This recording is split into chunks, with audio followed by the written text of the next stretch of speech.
So today we're going to take a look at a digital trail camera by LETSCOM. And currently on Amazon, this is $65.97, but there's also a 12% off coupon. And it comes in two different colors. You've got autumn yellow and spring green. So even though this is primarily made for hunting, it's also made for just general home security, farm security, and wildlife monitoring. 14 megapixel photo resolution, 1080p video resolution, 0.4 seconds trigger time, a triggering distance of 65 feet or 20 meters. It's got an IP65 waterproof rating and 6 months standby time. So let's go ahead and open it up and see what we've got.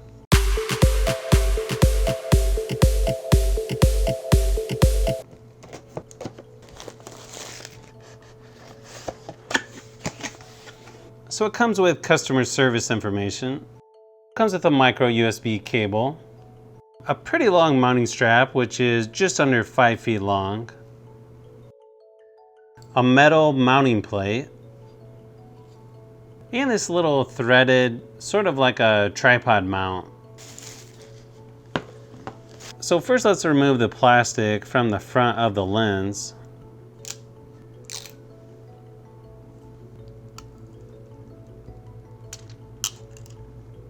So as you can see, this pretty much looks like a plastic weatherproof case. So here in the front, in the middle, you've got the camera, and then down below, you've got your motion sensors. You can see here on the bottom is your tripod mount. It does look like you've got a spot for a padlock here on the side, but considering this is an all plastic casing, I would think if people want to get in this, it's not going to take much to break that off. Then you just have the LETSCOM logo on the back, and then you've got the slots on each side for your mounting strap.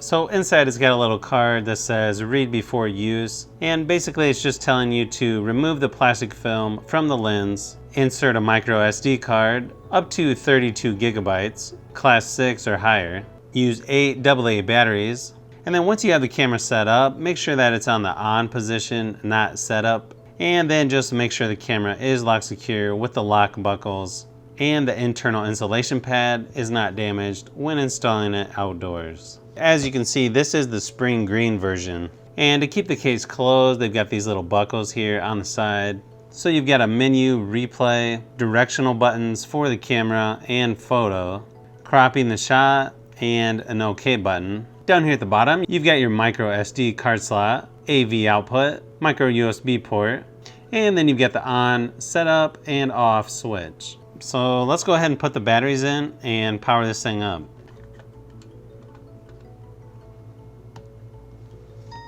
So this camera requires 4 batteries, but you can actually use up to 8. If you're gonna place this somewhere for a long period of time, you definitely wanna make sure you have all brand new batteries.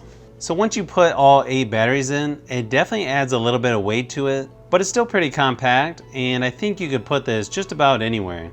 So you can see there, it does show you battery life. Down in the bottom hand corner, you can set the date and time. It says the camera is set at 720p. Okay, so luckily I did have a 32 gig micro SD card. So if you go into menu and then go to mode, you've got photo, video, and then you've got photo and video. Then you can choose photo resolution.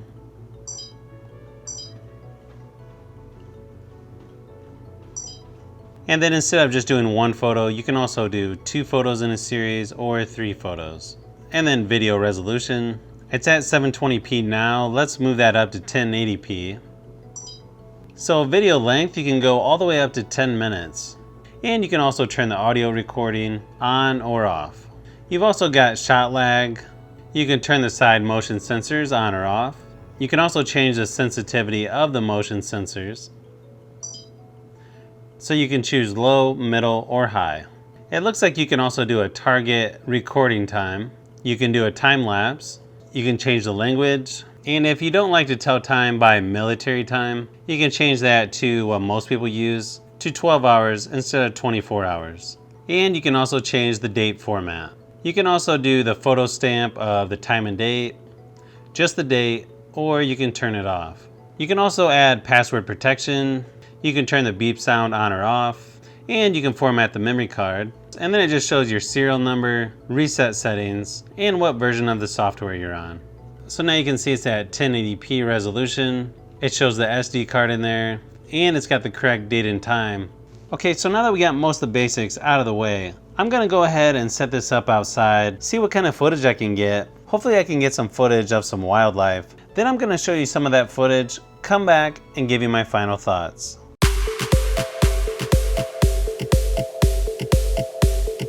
Okay, so here's a sample of what the photos look like. Not too bad actually. And here it is shown at 100%, which still looks pretty clear using the highest 14 megapixel setting. Next up, you'll see our 2 new kittens that we just got recently eating their dinner. And the weird thing is, look at the temperature down at the bottom, 129 degrees. That's crazy.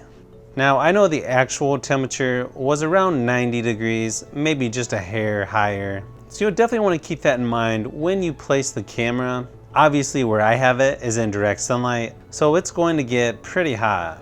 Now, here's one of our black cats in the evening, and then here's the same cat right before the sun went down completely. So it does switch to night mode where it's going to be black and white. And then here you can see at night, surprisingly, you can still tell it is a black cat. The only downside is the distance at night looks to be around 16 feet or so. But hey, I still think that's pretty good for a camera in this price range.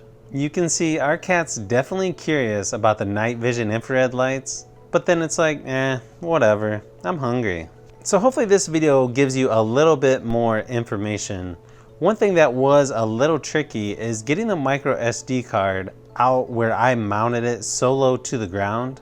I had to sort of guess where to push in order to get it to pop out. So definitely think of that when mounting this camera. So if you're looking for something fairly cheap with decent video quality and photo quality, I would definitely recommend the digital trail camera by LETSCOM. So if you've made it this far into the video, you may want to say thanks by subscribing, and don't forget to give a thumbs up if this video was helpful. This is Brian from Fishbee Productions. Thanks for watching, and I'll see you on the next one.